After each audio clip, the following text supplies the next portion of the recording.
Hello everyone, welcome back to the Real Queen of City 33 channel. I'm here with some more articles for you all, okay? We'll be learning about the atomic bombings of Hiroshima and Nagasaki, okay? Which is me, my lion, and my daughter Kia. But luckily I made her go home before it happened at Burger King, okay? So let's begin. On August the 6th and 9th, 1945, the United States detonated two atomic bombs over the Japanese cities of Hiroshima and Nagasaki, respectively during World War II.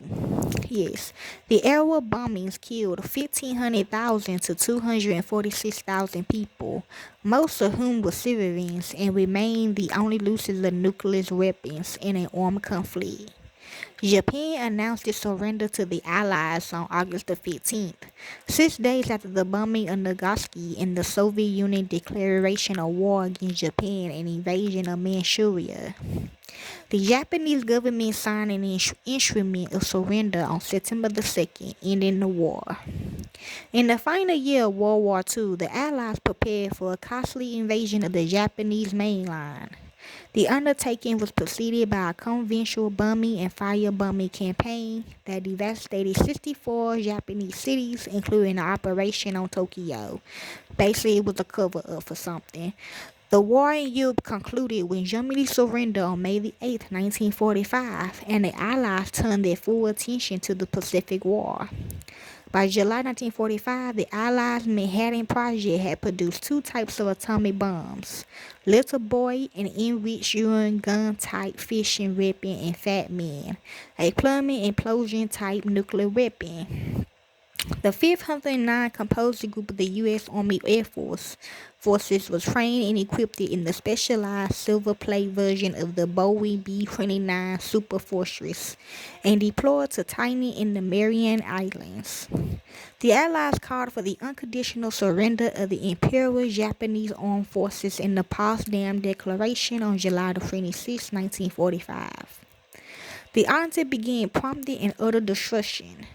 The Japanese government ignored the ultimatum.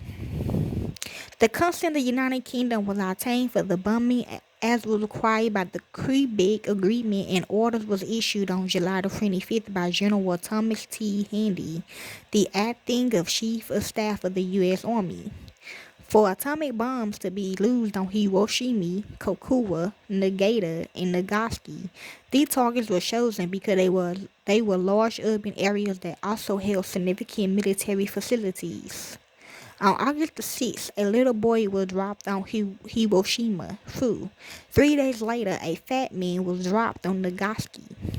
Over the next 2 to 4 months, the effects of the atomic bombings killed 900,000 to 160 people in Hiroshima and 60,000 to 80,000 people in Nagasaki.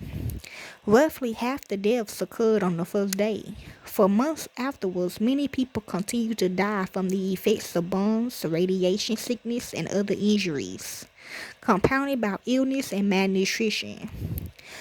Despite Hiroshima's sizable military garrison, estimated at 2,400,000 troops, some 90% of the dead were civilians.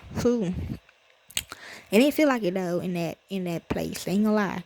Yeah, scholars had intensely studied the effects of the bombings on the social and political character of the sequential world history and popular culture. Yeah, that because they wanted to stay down there, okay? And there is still a much debate concerning the ethical and legal justification for the bombings, as well as the ramification of geopolitics, especially with the context of the Cold War. Supporters argue that the atomic bombings were necessary to bring an end to the war with minimal casualties and ultimately preventing a greater loss of life on both sides. And also asserted that the demonstration of atomic weaponry created a long peace in the field of preventing a nuclear war. Conversely, critics argue that the bombings was unnecessary for the war's end and was a war crime, raising moral and ethical implications, and also assert that future of atomic weaponry is more likely than anticipated and could lead to a nuclear holocaust. Okay, so that is the article about the atomic bombing of Hiroshima and Nagasaki and why it happened. Hopefully this helps you all. Enjoy.